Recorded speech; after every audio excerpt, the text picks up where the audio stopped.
Freshman Congresswoman Alexandria Ocasio-Cortez has very quickly become the young face of American socialism. And after taking fire from fellow Democrats over Amazon.com pulling out of New York and taking with it 25,000 potential jobs, now even the far left is taking Ocasio-Cortez to task. Here's the thing. I am a proud progressive, and what progressives need to do is show working people that we will get more for them. Tonight's Power Panel, Rochelle Ritchie, former press secretary for the Democratic Policy and Communications Committee, Charlie Kirk, executive director and Turning Point USA, and David Harsanyi is senior editor at The Federalist. Thank you all for sticking around, and David for joining our discussion. I'll start with you. De Blasio says they want to be able to communicate to America that you can be progressive and not kill jobs. Can they do it? Apparently they can't do it.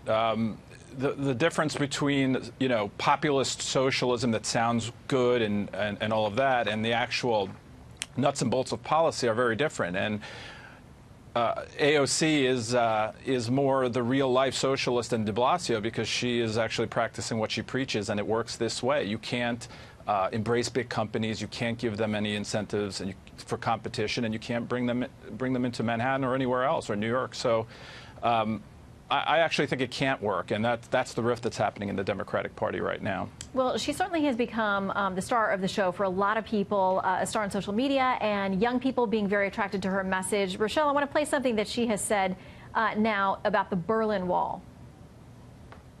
No matter how you feel about the wall, I think it's a moral abomination. I think it's like the Berlin Wall. Well, Ed Morsi points out this. He says the Berlin Wall's moral abomination came from its intent to trap people inside a communist system when they wanted to flee, at which it largely succeeded for its 28-year lifespan. Only 5,000 crossed over into freedom during its 3-decade abomination. They didn't care a whit if anyone wanted to enter East Berlin. If nothing else, you'd think that a cheerleader for socialism would know to avoid references like this. And Rochelle, she thinks she's getting unfair treatment because there's such a media spotlight on her, but she is provocative. Well, there's a media spotlight on her because of the things that she says and because of some of the very outlandish ideas that she has. I mean, she has this whole socialist idea, Medicare for all, education for all. Look, I definitely want people to be able to get the health care they need. I definitely want people to be able to get the education they need. But there has to be a fair process in order to make those things happen. This whole debacle that happened with Amazon, I live in Manhattan. And so it's really unfortunate for those people that live in Long Island City that had an opportunity to get a job. I'm not sure what she thought was degrading about an average salary of $150,000 a year. I mean, this is a woman who came from being a bartender, and now she's telling other people that an average salary of $150,000 a year is not good enough for you. She has done a lot of damage to people that wanted those jobs, the businesses that were planning for people to come and work there, the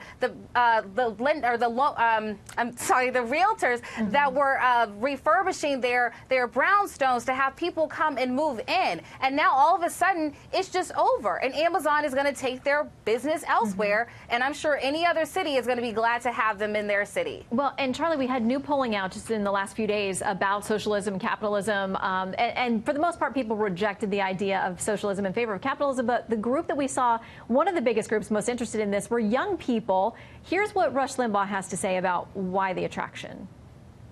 We've done a real disservice to our young people. You look at this new Green Deal and you look at the things that they think are true. They live in the greatest country ever. They have more opportunity for contentment, happiness, success than ever.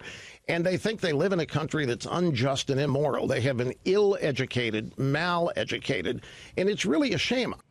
Charlie, where's the disconnect? I mean, you're a youngster. Yeah.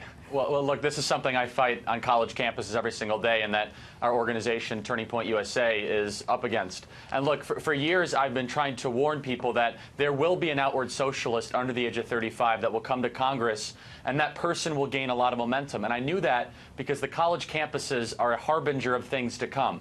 What she is saying is the exact dogma that is taught in our universities. America's a bad place, business is evil, redistributive policies are going to work, and socialism hasn't been tried. And this seems very radical to mainstream America, because it is, but this is the philosophy that is being taught in our universities. I like to call it is the campus has come to Congress, And the rest of America can decide if you really want this sort of ideology to be mainstream or continue to stay in our universities. I know for one, I'm going to fight as hard as I can to make sure our generation does not embrace these ideals. All right, Charlie, Rochelle, and David, thank you all very much on tonight's Power Panel. Thank you.